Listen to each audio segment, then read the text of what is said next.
ഇന്ന് ഏപ്രിൽ 1 ഒരു പുതിയ സാമ്പത്തിക വർഷം ആരംഭിക്കുകയാണല്ലോ.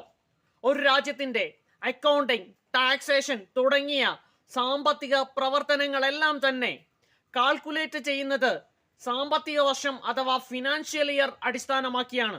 ഇത് ജനുവരിയിൽ ആരംഭിച്ച് ഡിസംബറിൽ അവസാനിക്കുന്ന കലണ്ടർ ഇയറിൽ നിന്ന് വിഭിന്നമാണ്. പ്രാചീന സംസ്കാരങ്ങളുടെ കാലഘട്ടം മുതൽ തന്നെ രാജാക്കന്മാർ ഹാർവെസ്റ്റിംഗ് സൈക്കിൾ നോക്കി നികുതി പിരിവ് നടത്തിയിരുന്നു. ആ രാജ്യത്തെ സാമ്പത്തിക പ്രവർത്തനങ്ങളെല്ലാം തന്നെ കൃത്യമായി മോണിറ്റർ ചെയ്യുവാൻ ഇങ്ങനെ ചെയ്യുന്നത് വഴി അവർക്ക് സാധിച്ചിരുന്നു. 1752 ബ്രിട്ടൻ ജൂലിയൻ കലണ്ടറിൽ നിന്ന് ഗ്രിഗോറിയൻ കലണ്ടറിലേക്ക് മാറി. അപ്പോൾ ടാക്സ് കളക്ഷന്റെയും മറ്റും കണ്ടിന്യൂറ്റി നിലനിർത്താനായി ഏപ്രിൽ 6 മുതൽ സാമ്പത്തിക പ്രവർത്തനങ്ങൾ കണക്കുകൂട്ടി തുടങ്ങി.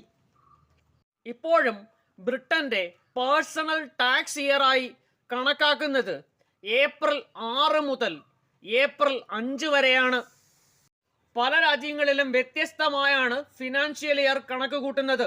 ഇന്ത്യയിൽ ഇത് നമുക്കറിയാവുന്നതുപോലെ ഏപ്രിൽ 1 മുതൽ മാർച്ച് 31 വരെയാണ്. USA ഒക്ടോബർ 1 മുതൽ സെപ്റ്റംബർ 30 വരെയാണ് ഫിനാൻഷ്യൽ ഇയർ.